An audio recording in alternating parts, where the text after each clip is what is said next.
is joining us live from Winnipeg. Both he and I are in Winnipeg, and Winnipeg is on Treaty 1 territory, and it's also the homeland of the Métis Nation. Now, the presentation that Derek is going to give will be about 30 minutes long, and it'll be followed by a 15-minute Q&A period. So if you have any questions, I invite you to hold on to them or enter them into the chat. And Derek will be happy to take them at the end of the webinar. Now, I'll introduce you to Derek. Derek's a fine fellow. Derek Earl is an executive leader, strategist, and senior business advisor. He's currently the vice president of the World Trade Center here in Winnipeg, whose mission is to help Canadian companies start, grow their business, and expand in domestic and international markets. Working with companies in every sector, from startups to global exporters, Derek advises on international strategies and business plans. He leads a growing portfolio of climate change initiatives with a focus on helping executives understand the risks, opportunities, and the changing market dynamics that climate change is rapidly bringing about as we transition to a zero carbon economy. Let's get to zero carbon. And Derek is also the founder and the board chair of Biz for Climate. There's the wonderful, colorful logo behind him there, which is a new business-led movement mobilizing business leaders for climate action. Derek is a climate reality leader who was trained in Minneapolis in 2019. So, with no further ado, get ready to learn about local impacts of climate change here in Manitoba and to get inspired by solutions from a Prairie and a business perspective. So, Derek, please take it away. Thank you, Kurt, for the great introduction and the opportunity to be here. Really look forward to speaking with you all tonight and to having a good discussion afterwards in the Q&A. So, how do we, as individuals, come to terms with kind of the scope and the urgency of the challenge that we have to deal with climate change in our communities, our networks, our organizations, where we work, and what's our ability to make an impact? So I'm here tonight to talk to climate reality leaders, those joining us this evening, to share some stories from my personal experience and how I've been getting involved. Hopefully share some useful insights. And just want to extend a big thanks again to Climate Reality Canada for the opportunity to be with you and to do this presentation, and to Kurt, not only for the introduction, but also Kurt has been very instrumental over the last several years as I've been getting engaged on the issue of climate change and trying to figure out what exactly I can do about it. Again, delighted to be here. So this is an idea that it really resonates kind of with me personally as I was kind of deliberating and comes to terms with what's the role I can play in this. And it sort of became clear, the more and more I got educated and informed that this actually is my problem, like here and now and today. And that moreover, that like our collective window to address climate change actually coincides with the rest of my professional career, if you will. If I look at the number of years ahead of me and the key window that we have to really make a difference. And I thought on that for a long time, and it kind of stuck with me. And at the end of the day, I think I didn't want to be a bystander. And I was feeling like a bystander for some time. So I said, okay, I got to figure out how to do something, and I got to find a way to get involved. So this actually led me here to Minneapolis in 2019.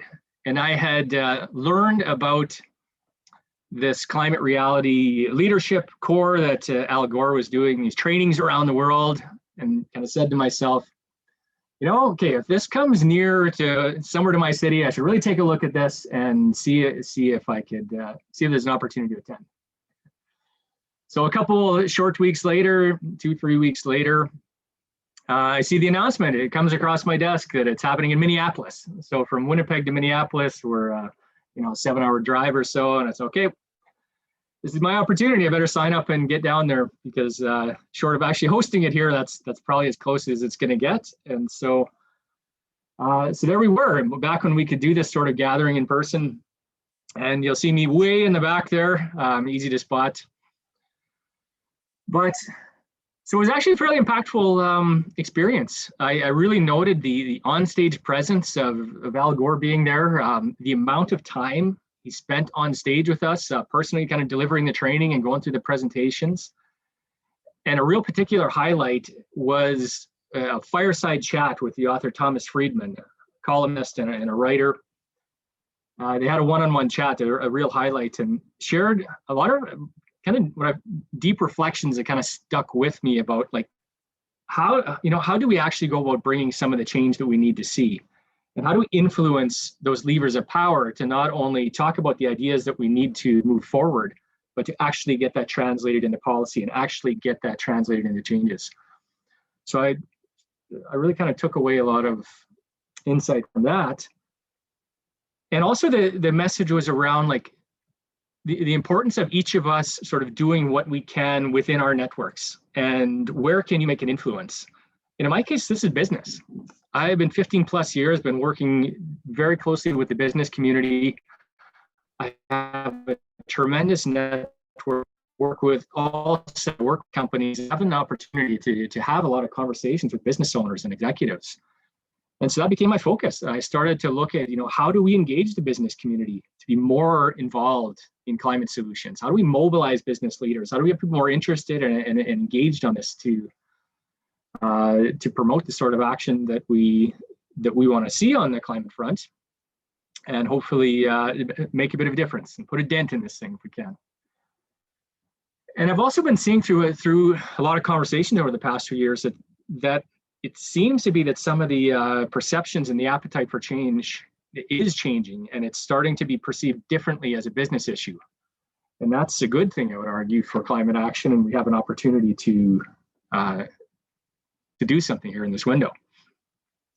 To those who have seen the training, these are 3 key questions that are kind of posed about the can we change, must we change, can we change, and will we? And we're seeing from sources, many different sources. And again, I'm taking a lot of a kind of a business and economic lens and perspective on this.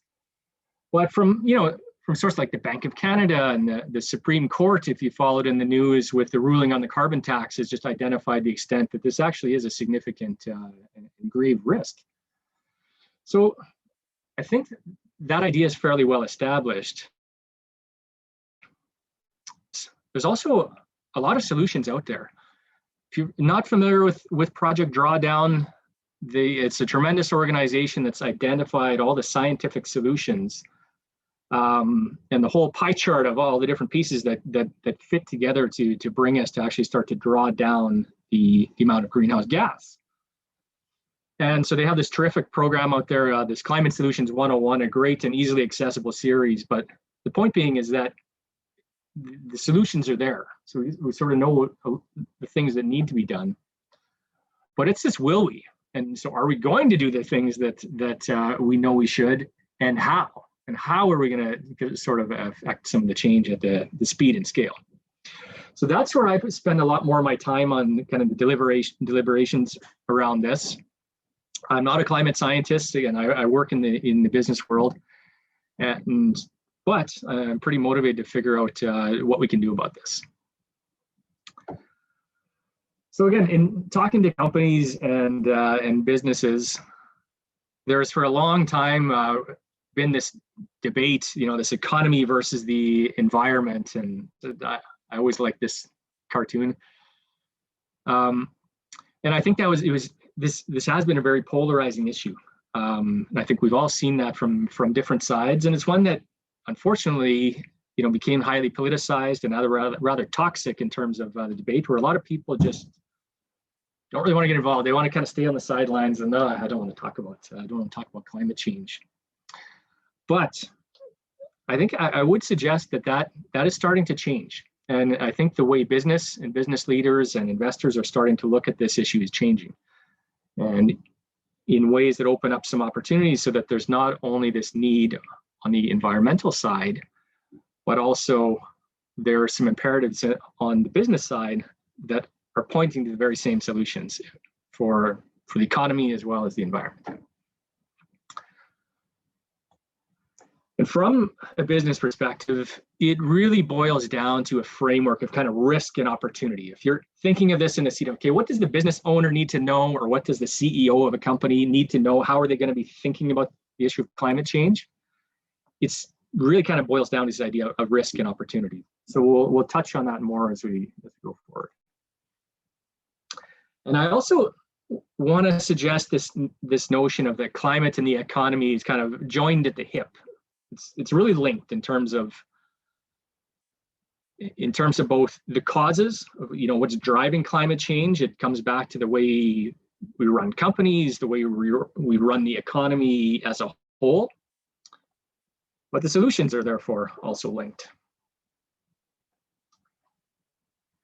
And if we look, this slide's it's a really fun slide, but also B, it kind of shows the collective output of all the different sources of the greenhouse gas from industry and transportation and agriculture, waste management, the energy production.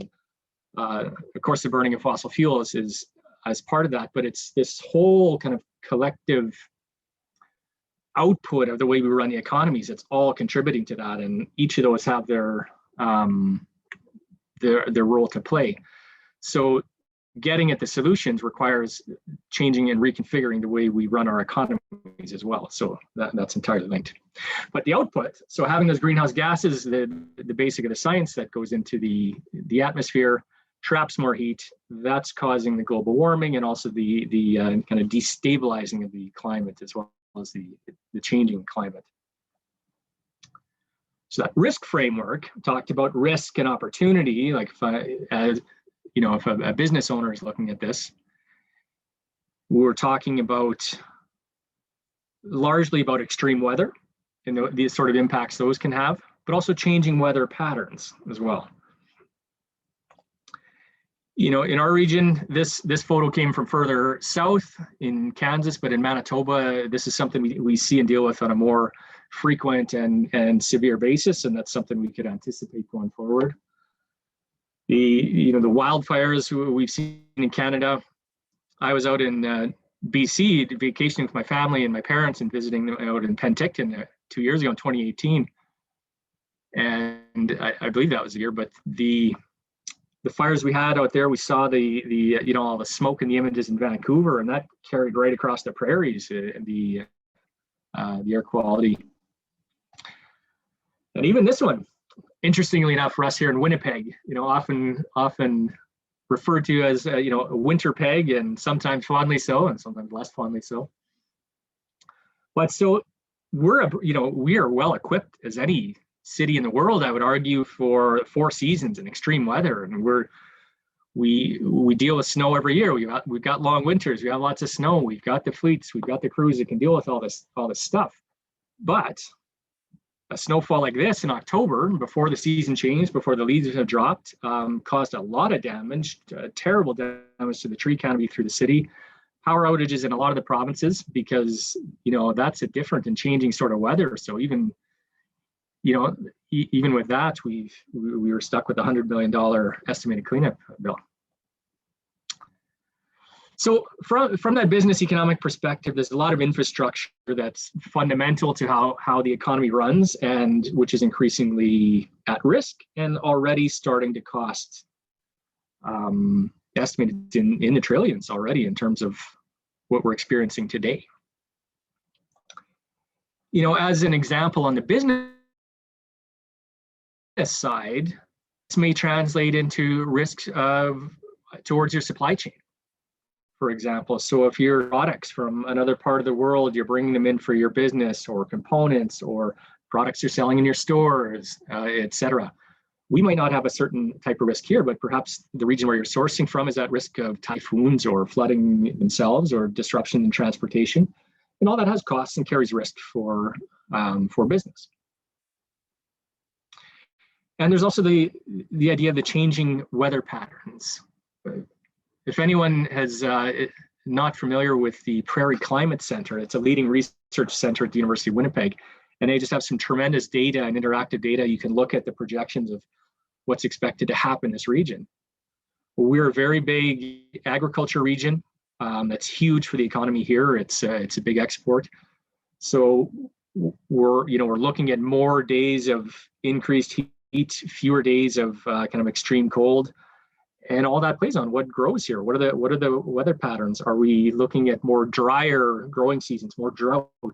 Those are risks to come, as well as flooding at the same time. So all potential impacts. And an issue for northern Manitoba is our winter roads. We have many communities, mainly Indigenous communities, that are that do not have permanent roads and rely heavily on the winter roads to bring in the goods that are needed by those communities for home building projects, infrastructure, all kinds of things. Otherwise, it's got to be flown in by air. And so tremendous cost around that as the temperature warms and those ice roads are much less available and reliable.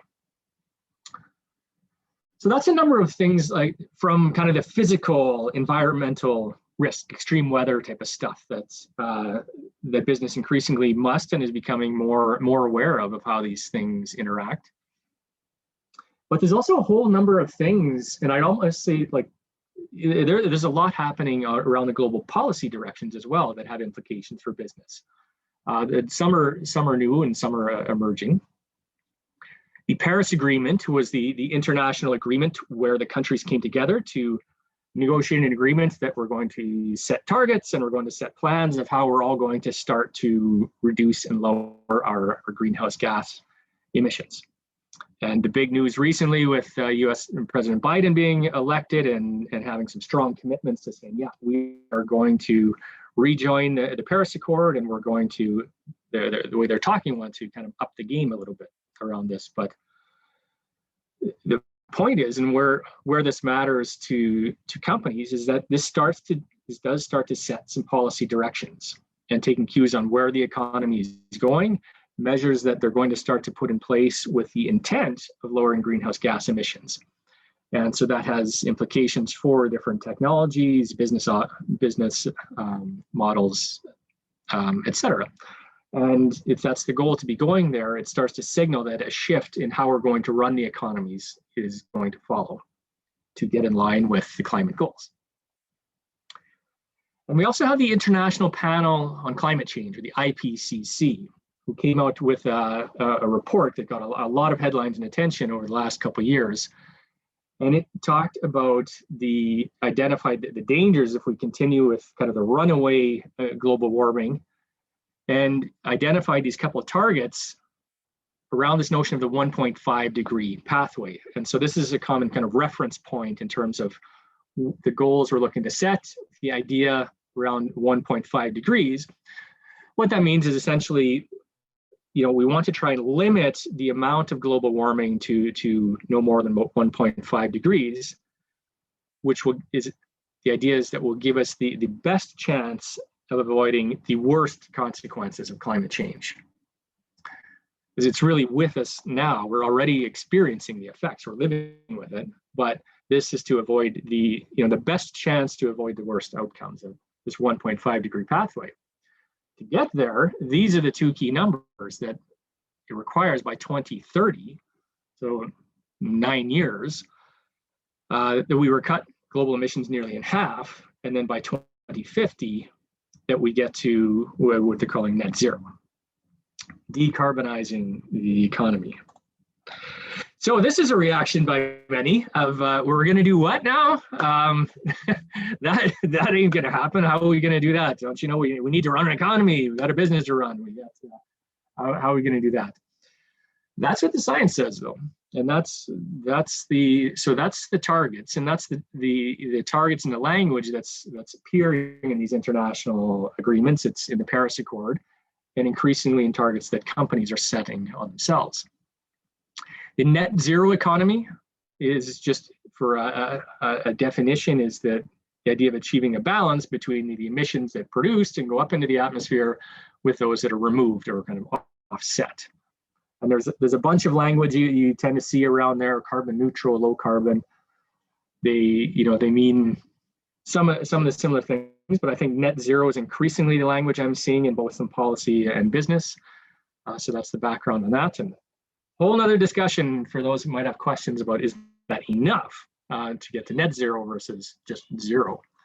But that's the focus in a lot of the targets. So in the policy environment, there's measures like carbon pricing or the carbon tax, the idea of putting a price on the pollution and the emissions that go into the atmosphere. It's intended to send incentives or signals to the market to incent behavior, to steer away from things that become more expensive by burning fossil fuels, and find other alternatives. So that was the recent Supreme Court ruling in Canada, that it's sort of upheld. So we have a carbon pricing regime. Other countries do, and many more we might expect to see more. This idea is newer, and this is starting to work its way in discussions around trade. So this idea of the border carbon tariffs. Tariff is basically a form of a tax, if you will, related to trade. So when a product comes into a country from the other, if it's being imported, there may be a tax that goes on that product to level costs or make things even. In the past, they used to be used to kind of protect domestic industries, but it's come back. Discussions have come back in this new form related to climate policy and trade policy. So what it's essentially saying is that, okay, we have certain industries. Let's take our steel industry. Big, heavy industries, a lot of energy. It's very intense. It's very hard to decarbonize certain industries like that.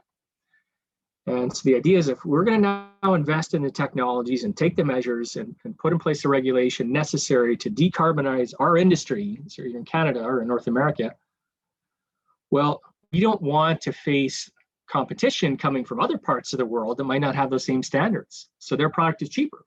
So we don't want that cheaper, dirtier product coming in to compete with our domestic. So we'll put on the tariff. So I haven't yet seen this actually applied, but this is being discussed in terms of approaches to how companies can start to move and transition their economies. And that will definitely have implications on trade, export, and business. Interesting development. I find it fascinating to watch that one. And then we got some other just more market-based dynamics. Like that was kind of the policy environment of, again, these are now like real business considerations that are much more top of mind.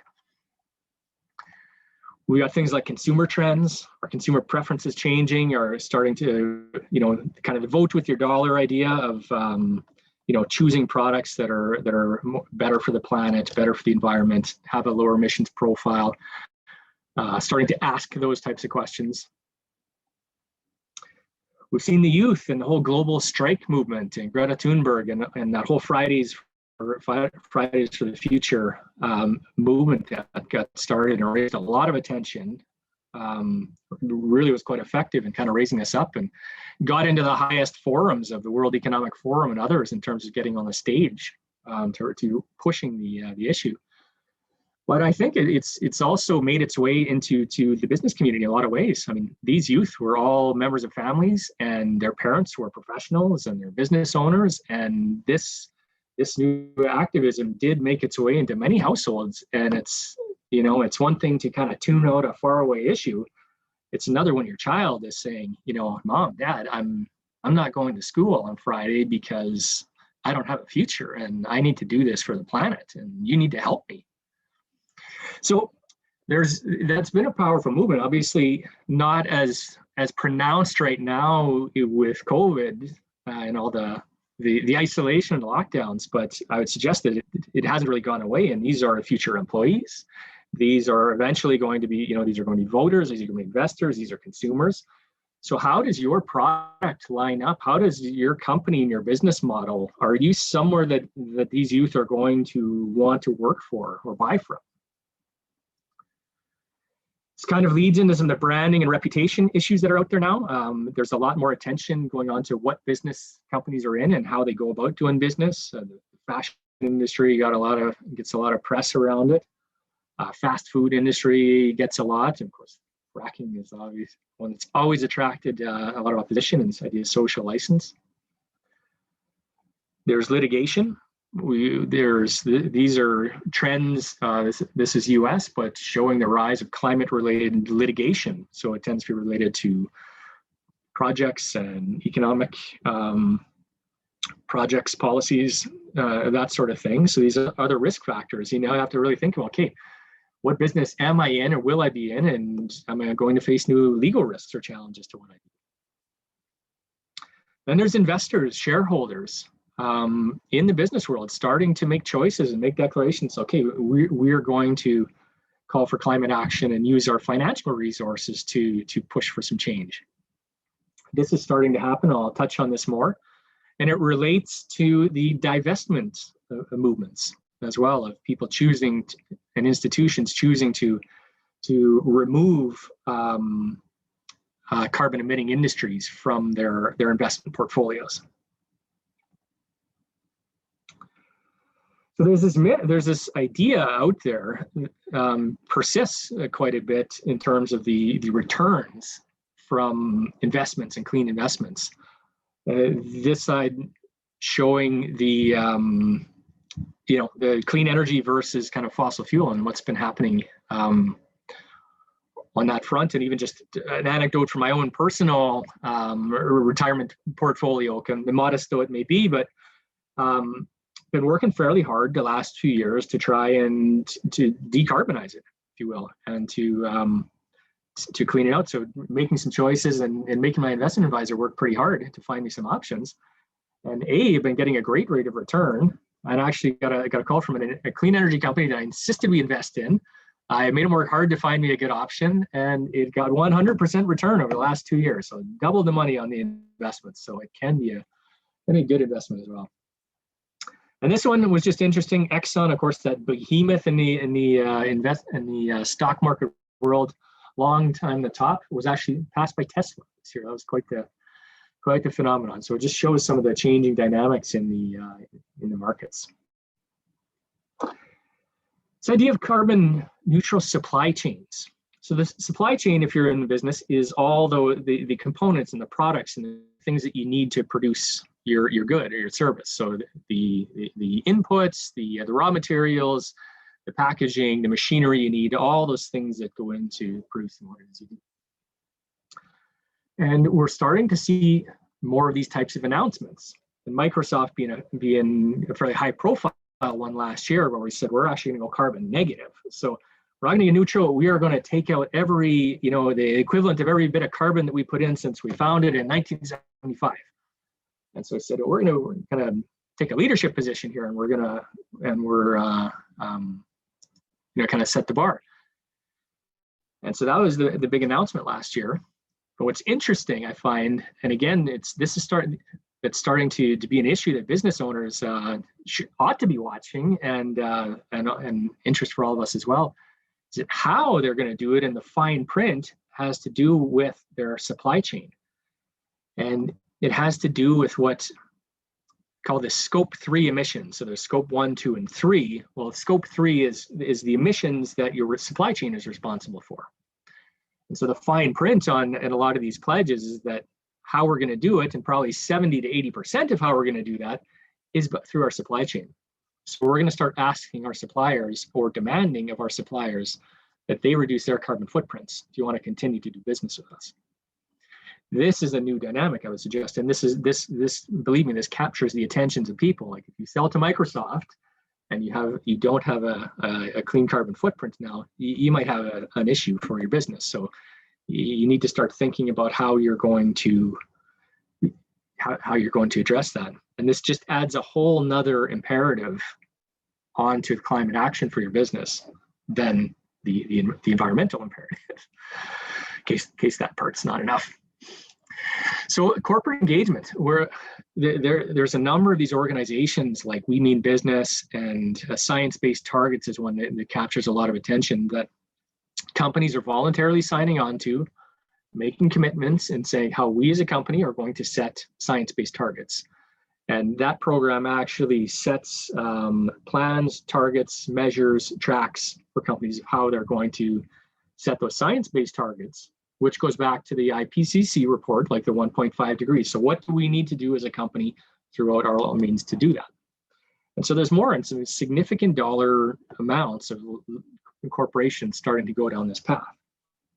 And the one at the bottom, Ceres, is a group of investors, institutional investors, 54 trillion in assets, saying we're committed to making our entire portfolios net zero. So where we choose to invest and move that capital. And again, that's not something else that's happening of interest. So the idea that this zero carbon transition is underway, and not only starting to happen, but there's some of that mindset shift that companies are starting to look at this, that this is now about competitiveness.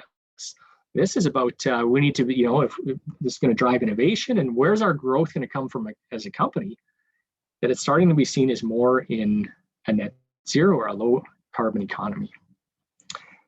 And there's actually things like this race to zero, which is a real-time campaign that's happening right now. It's linked to COP26. It's the Conference of the Parties. And that's the reunion, if you will, like the regular reunions of the Paris Accord parties. So all the countries come back together, touch base. Where are we at? Are we making progress on our goals? Let's talk about, let's set some new plans and targets. And UK is hosting, and the United States, now back in the game, is talking big about how we're going to, about raising the bar and setting bolder targets and trying to hit it. And so these are all the regions and organizations that are signing on to also make net race to zero commitments.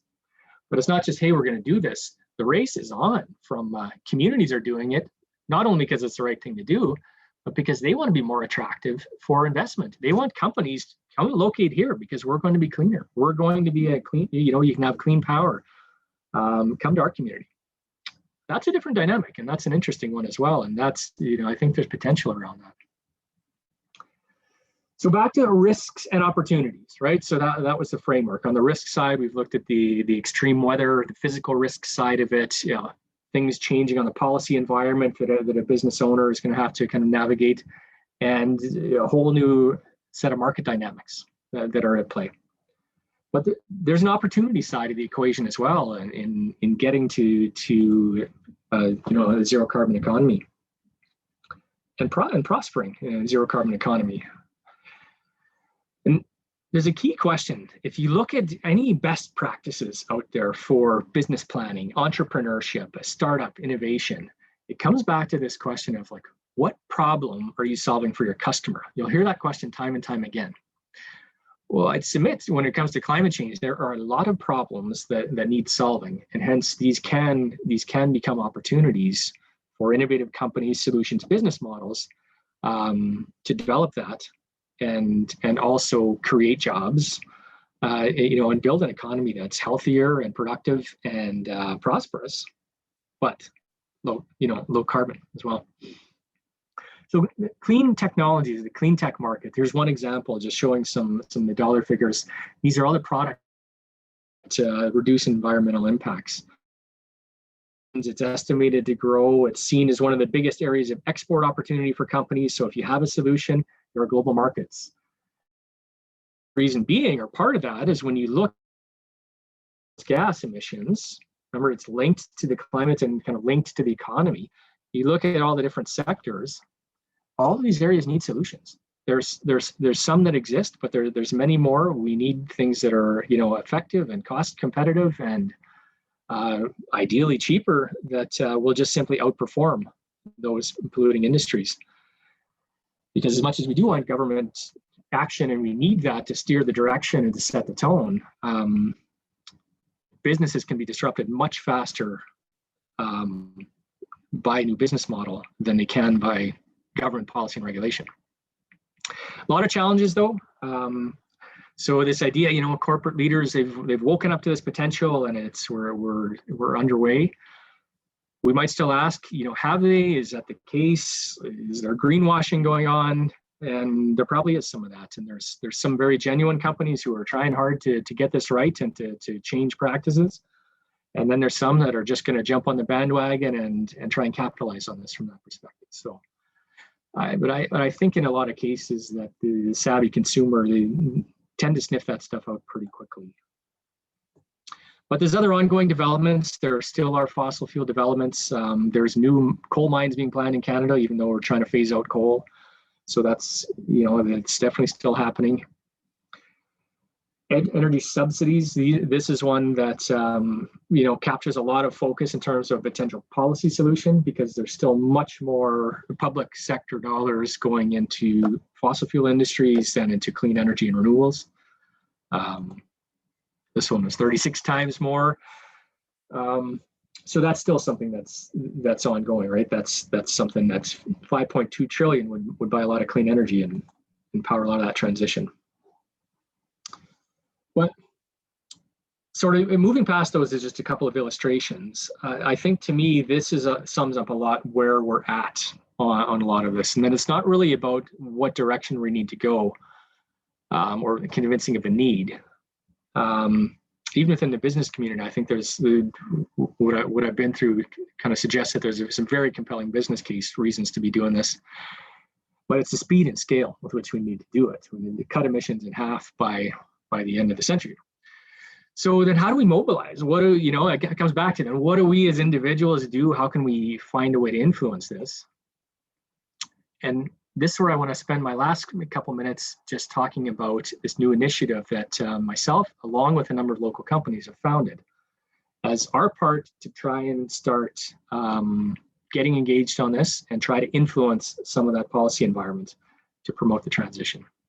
It's called Biz for Climate, or Business Leaders for Climate Action, and we're a new business-led not-for-profit, really laser-focused on climate action. We're trying to leverage the strengths and the resources of the business community to use their voices, use their clout to influence policy in a good way that we need to, promote solutions at scale, and completely nonpartisan in what we're doing. The key premise that we're working from is that we do need policy to set the direction for the economy. So we want to promote climate action, and we want to promote a rapid transition to a zero emission economy. And our role is that we're starting to mobilize business leaders to get behind this call to action. Companies of every size and every sector are welcome to join on to this, and we want to use our collective voice and we want to advocate. So we're looking to influence that public policy dialogue. We're looking to raise more awareness. We're looking to bring businesses off of the sidelines and to, as I say, to use their voice, use their clout for climate action.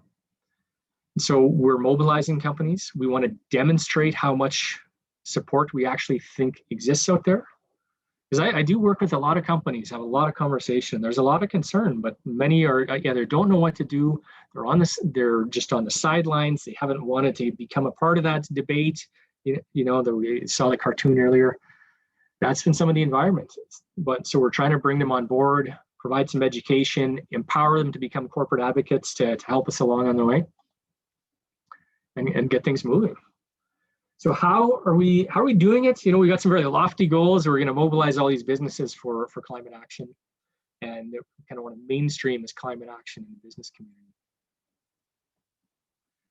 So the foundational piece, the building block of how we're doing this is through a climate action pledge. So we've drafted a document on our website. It's electronic, basically outlining 3 principles: that A, climate change is an urgent problem. The climate action is the better strategy for economic prosperity. Let's build that clean economy and fast.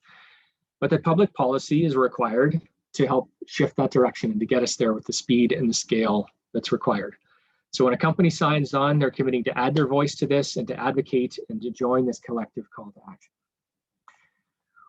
We're fairly new. We got started late last year when we kind of went live and started taking this out. But very pleased to report, we have 75 companies that have signed their name onto the Climate Action Pledge. We represent already a diverse group of companies. This is a snapshot of the sectors that are represented, and starts to tell some of that story. I think that this is broad-based. This isn't one individual niche sector. This is broadly in the business community. There's a lot of concern, so we're trying to harness that and give a voice to it. So really, our call to action is pretty simple right now. It's sign the Climate Action Pledge. So if you happen to be a business owner, an executive, or have some in your network, to invite them to do it. It's a simple process. There's no cost. We're not asking for money to do this. We're not government funded either. We're just powering this on our own and through the businesses that support what we do. But every single name that adds their signature to this list just amplifies our voice and it improves that call to action. And it sounds very simple, but the idea is we're going to build a very long and impressive list of businesses that have signed their name to the Climate Action Pledge. And we're going to start telling that story. And we're going to tell that to our policymakers locally. We're going to tell that to elected officials. We are going to tell that to other business organizations and say, hey, did you know that there's 500 businesses in your jurisdiction that are signed the Climate Action Pledge? This is what it's calling for. I think we should know that, and that there's support for bolder and faster climate action. So that's the goal. I will highlight a few different resources. It's always good to leave some resources, and we can make this available after, I'm sure. Climate Action Toolkit, the Manitoba Chambers of Commerce locally here, and the International Institute for Sustainable Development put together a starter kit, a toolkit for companies who are trying to get their head around how does this affect me and what do I do? The World Trade Center Winnipeg hosted a webinar on getting to net zero. Some very practical examples of things that companies can do, and highlighted the Climate Smart program, which is a program in Canada that provides training and certification for companies and guides them through the step of how they can reduce their carbon footprint. So with that, I'm going to kind of wrap up my part of the talk. I say thank you. I'll say merci beaucoup. I will say thanks to Kurt for the land acknowledgement of Treaty 1 and homeland of the Métis here in Winnipeg. And we shall pass on to questions. I imagine it might be a bit like this, that we've had you drinking from a fire hose, lots of information, but we're very delighted and happy to be able to have a bit of discussion. There we go. Okay. Well, thanks very much, Derek, for that very thought-provoking, informative and thought-provoking presentation that you just gave us there. That's, thanks very much for that. And like, this is a difficult topic, let's face it, right? I mean, it's a real challenge, especially when you take historically, the source of a lot of pollution emissions have come from businesses, right? And business activities, okay? And I encourage people to submit their questions in the chat here. But I've received a few from Alex, and I'm going to share. We only have limited time, so let's do the tough ones. I hope you're ready, Derek. Okay, and I've got one myself. It's a tough question, so let's challenge your thinking and let's yeah. get at it. All right. Yeah. So here, this is from Alex. Yeah.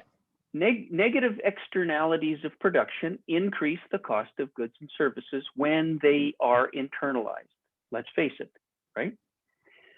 How can we convince consumers to transition from cheap polluting goods and services to more expensive, sustainable alternatives, despite their scarce expendable income?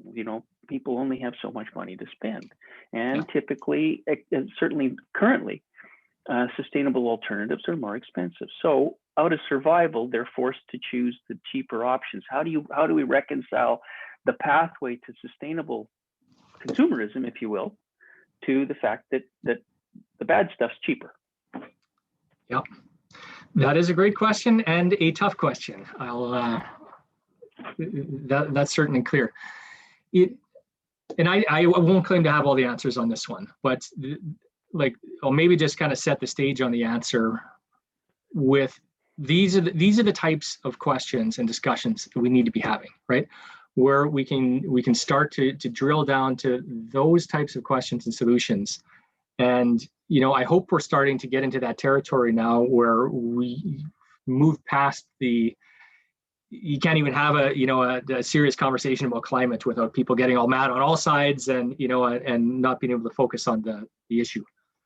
It's going to take a lot of these types of discussions, kind of sector by sector, industry by industry, to look at how we're going to get there, which it's also going to require, I think, all kinds of changes to policies and regulations along the way to get us there, which is why we're hoping to chip away at that list. But so I think, this touches on areas of that just transition part of it, right? And think of the ways that the costs and the impact affect different people, different segments of society, and the different strategies we're going to use.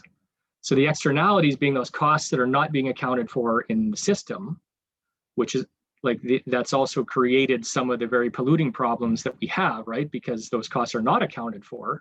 So then it makes those more high polluting, high emissions products cheaper, artificially, so one could argue, right?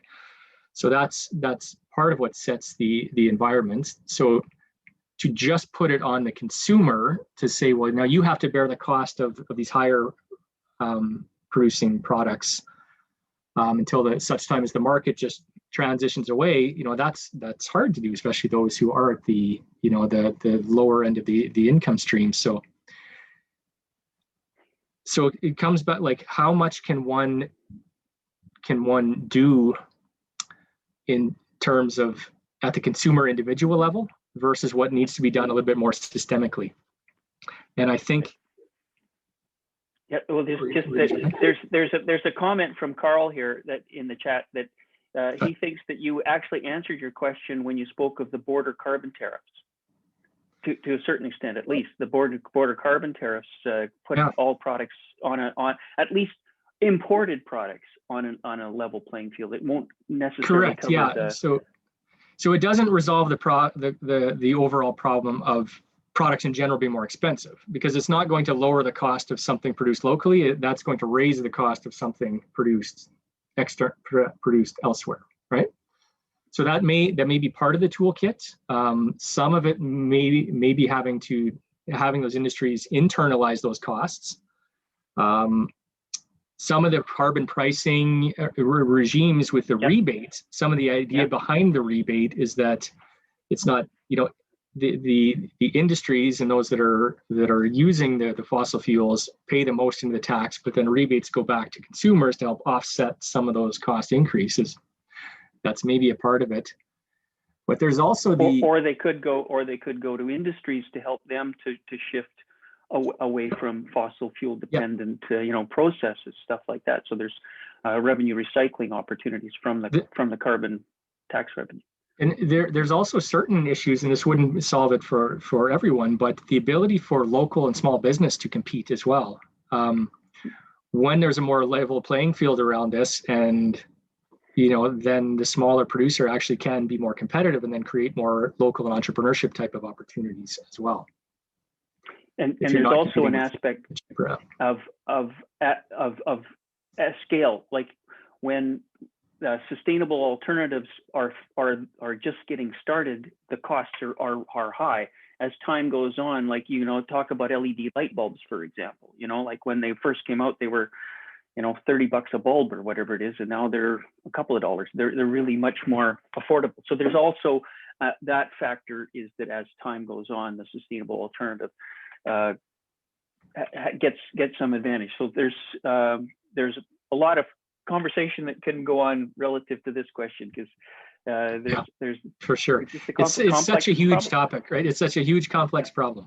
So I got another question here from Matthew, and he asks, can you talk about Mark Carney and his role in his recent claim?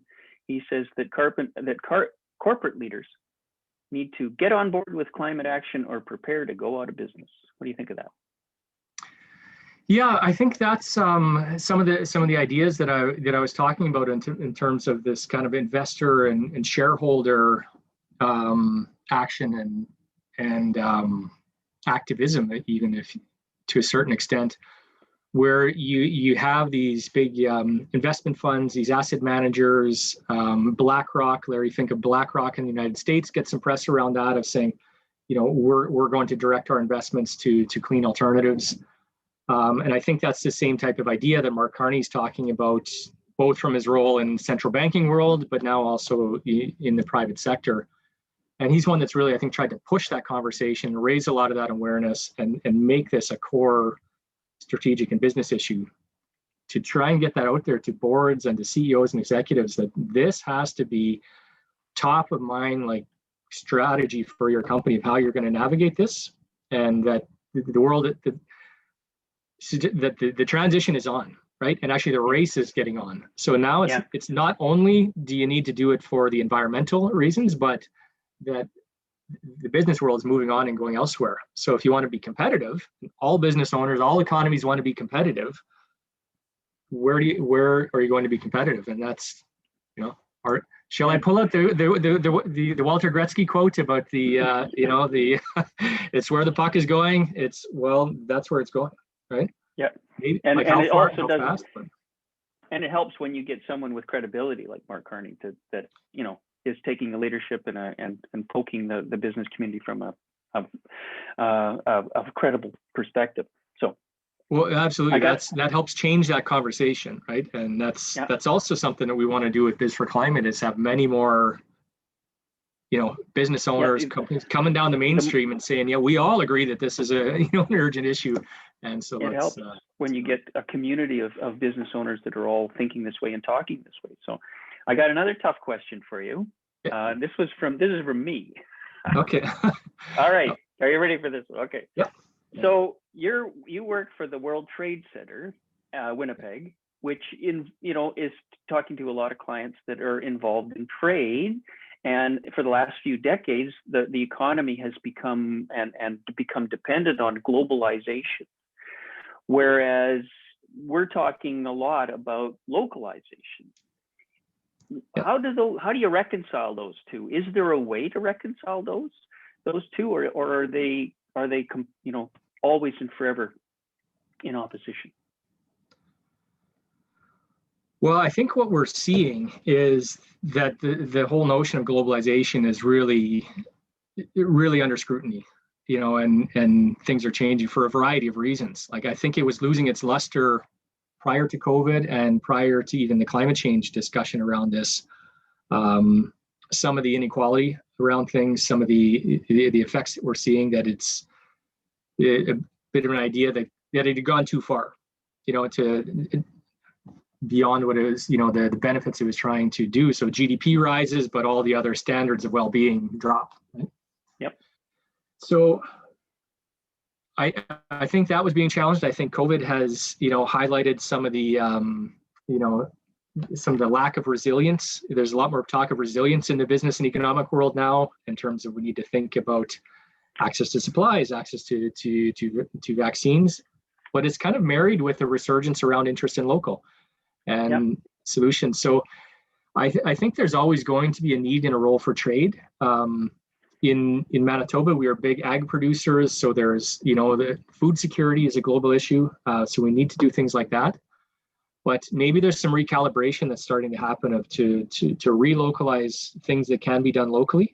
And that actually leads to a follow-on question that Lindsay's put into the chat here, that about interprovincial trade, right? That maybe do businesses have a role to play in fostering interprovincial cooperation, which is considered by many to be a key in helping Canada achieve its emissions targets, and a corollary to that is interprovincial trade. Like, whereas we used to require importing something from very, very far away, instead, might there be an alternative closer to home? It may not be absolutely local, but maybe. So what about that?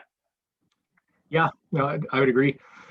Putting on my World Trade Center hat for a second, we were actually just part of a national initiative that was an interprovincial trade forum. And the whole idea was to provide more opportunities for small and medium-sized business to pursue some opportunities within the domestic economy, and to promote that as part of the economic recovery from COVID, but also just to strengthen kind of domestic supply chains. And if you can do business closer to home and do that. So I think there's a lot of appetite there.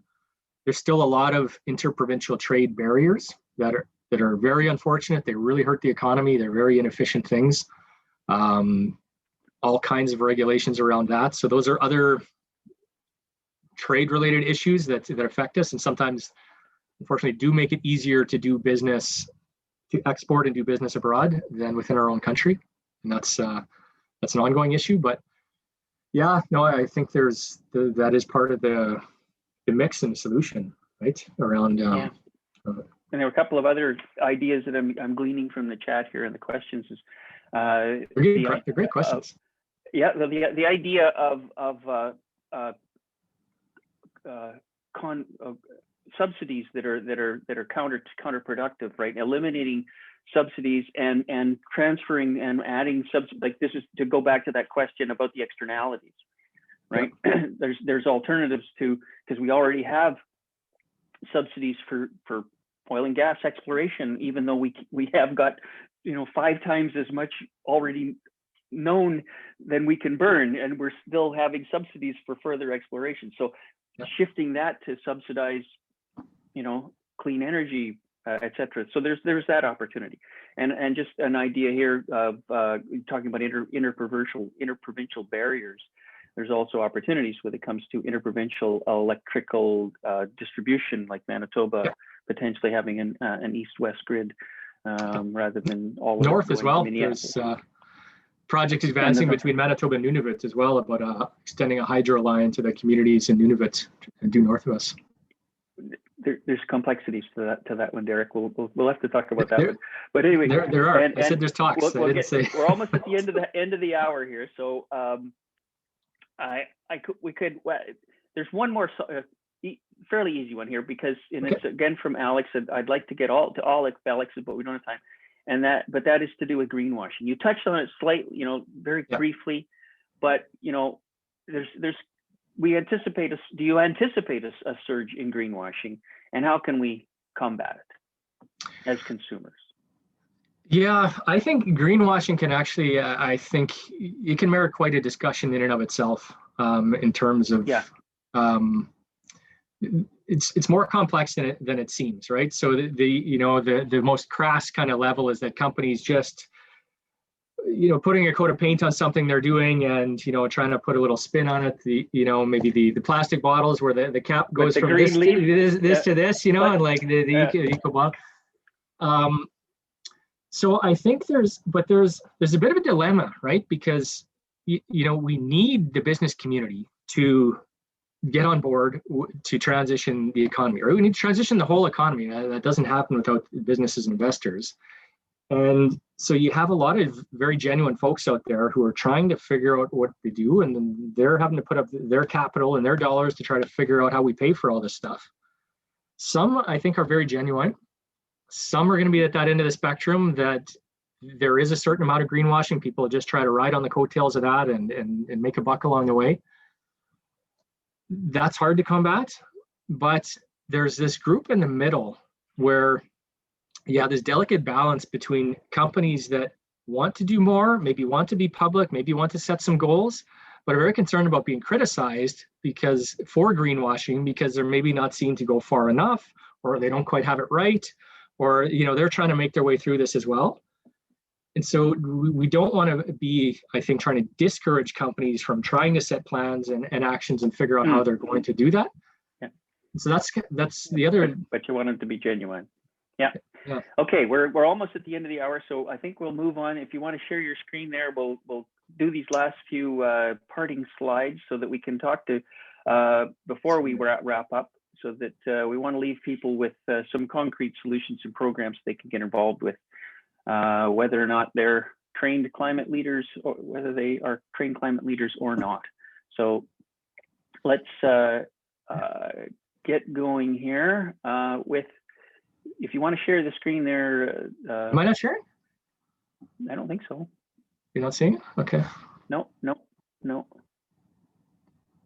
Okay, 1 second, bear with me. But I'll just keep, okay, the first slide, when it appears, there it is. Okay, if you're a climate reality leader, and there are some people on the call, hopefully, that are climate reality leaders. So that would be the next slide there, Derek, please. Our mission at Climate Reality is, as an organization, is to build and connect networks of empowered individuals in communities across Canada by equipping them with tools and knowledge to bring about new behaviors and policies to lead to a low carbon, resilient, and just future. There's endless ways you can help to bring the structural change needed to solve the climate crisis. And we have a selection of programs you can get involved in if you want to help raise ambition in Canadian climate policy at all levels. If you are a climate reality leader, you're already doing that through your acts of leadership activities that educate, drive action, and support solutions to climate change. Next slide there, Derek, please. So, inspiring your community. If you are not a community or a climate reality leader, consider attending Leadership Core training. They used to be a lot more fun when they were in person, right, Derek? Anyways, climate reality leaders are citizens of all backgrounds and from all over the world who have been trained by Al Gore to inspire change and talk about the science and solutions to climate change. There are over 30,000 of us worldwide and over 1,400 here in Canada. To request a presentation by a climate reality leader or to join the Leadership Core yourself, head to climatereality.org. Next slide. And the Climate Reality organization has a couple of initiatives here. There's the Community Climate Hub, which is an initiative and a network of citizen-led groups that push for carbon neutrality at the municipal level by influencing policies and creating a space for meaningful participation in the democratic process, decision-making process. To see if a hub exists in your area or to start one yourself, head to climatehub.ca. And then there's the National Climate League data collection and advertising initiative, where there's an annual exercise of participative democracy, and the National Climate League has citizens collect data on indicators of quality of life, and they feed that data into an annual benchmarking standings report, sort of like a sports standings card. And so if you want to learn about that, you can go to climatereality.ca/NCL. Next slide talks about a new initiative for climate reality, and that's the Campus Core. So if you're a university student, this is of interest to you. Campus Core initiative is a student-led program that helps academic institutions become more responsible members of the community. To do this, Campus Core chapters have three main goals. One is to create a greener campuses by implementing sustainable practices, to bring administrations to divest from fossil fuels, and to push for climate justice to become deeply ingrained in academic curriculums. So we're currently leading a pilot year consisting of 3 university campuses, and the ultimate goal is to expand into other campuses. So there's 2 out of 3 pilot student groups that have been formed, and if you'd like to help shape the third or wish to stay in the loop, you can go, there's the link, climatereality.ca/campus core. Next slide. And finally, there are endless ways that we can, in our day-to-day actions, we can advance solutions to the climate crisis. There's 10 listed on the screen here. And we recognize that not everyone's equal in accessing these types of actions, which is why acknowledging privilege is essential and fighting for climate justice is absolutely vital. So above all, let's keep in mind that the goal of individual actions is to scale up the community, which is only possible for everyone if effective and equitable public policies are in place. So that's where we come to the end of our session, and just look forward to the next one. And the next one moves a little bit further west than we are, Derek, you and I in Manitoba, moves to our sister province in Saskatchewan. And so, on June 3rd, we will travel to Saskatchewan and learn a bit about their perspective. So there we are, and that's all I got. Thanks very much, Derek. That was been great. Good conversation. Obviously, there's more to be said, more to be done. Of course, yeah. more Thanks again for the done. opportunity. Thanks very much. This is great. A lot of fun.